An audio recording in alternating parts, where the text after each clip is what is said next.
Bonjour à tous, bienvenue pour ce petit point de fin de semaine sur notre chaîne La Bourse au quotidien. Alors depuis mercredi après-midi, on a des marchés qui rebondissent, notamment en Europe depuis mercredi, aidés pour ce qui est du CAC 40 et du DAX par des publications trimestrielles.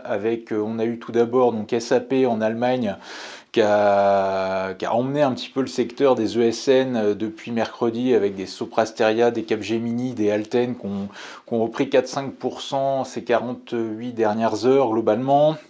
En Europe et dans l'Hexagone toujours, on avait LVMH et Publicis qui étaient attendus cette semaine. LVMH, ça a été assez lent à se mettre en place mercredi, mais la hausse a fini par prendre mercredi en séance avec un titre qui gagnait quasiment un peu plus de 3% mercredi à la clôture.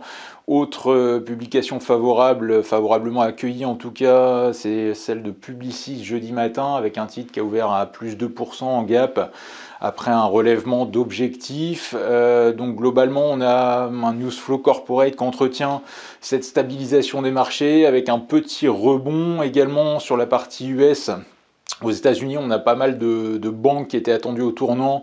Alors JP Morgan, ça avait été assez mitigé mercredi. À ce stade, le jeudi, on a pas mal de bonnes réactions en préouverture, notamment des Citigroup ou Morgan Stanley qui ont dépassé les haltantes, également Bank of America et Wells Fargo qui ont fait mieux que prévu. Donc là aussi, on a des hausses à l'heure où, en tout cas, j'enregistre ce petit point de 1 ou 2% pour cette séance de jeudi. Donc plutôt un élément favorable ici par rapport à certaines craintes qu'on pouvait avoir. L'autre point de focus du marché depuis 2 jours, c'est l'inflation. On avait mercredi les chiffres du CPI, les prix à la consommation US sur le mois de septembre qui sont ressortis à plus 0,4%. Alors là, ce qui était intéressant, c'est que ça a été assez volatile et indécis sur la séance du mercredi après-midi aux États-Unis. C'est-à-dire qu'initialement, on a eu des taux qui sont assez vite remontés à 14h30 mercredi après-midi sur la sortie de la stat, parce que la stat était ressortie à plus 0,4%. C'était un peu plus élevé que prévu. Donc ça a créé une mauvaise impression avec, vous le voyez sur le graphique, c'est la baisse des contrats T-note. Donc contrats qui baissent, ça veut dire des rendements qui montent. Une baisse des contrats qui a été actée à 14h30 avant que derrière ça reparte en sens inverse et que ça reparte donc à la hausse sur les contrats et donc finalement à la baisse sur les rendements, parce qu'on se dit que en fait la lecture core de cette stat est globalement conforme aux attentes, ce qui est un peu allé dans le même sens sur le PPI, les prêts à la production jeudi, qui sont sortis donc à 14h30. Là aussi, on a une lecture qui est globalement conforme aux attentes, à plus 0,5% le mois dernier, et là pour le coup même la lecture core est elle inférieure aux attentes.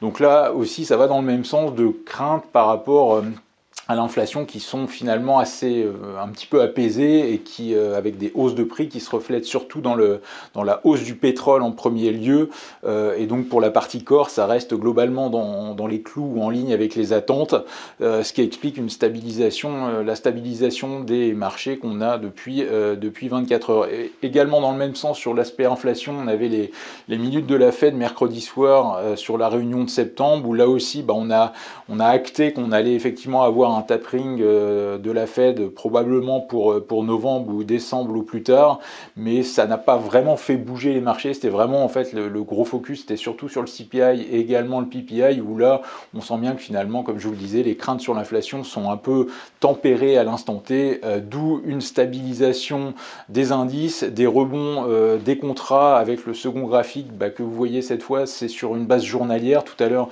je vous parlais du T-note, du contrat T-note sur une base intraday en mettant en lumière cette séance de mercredi.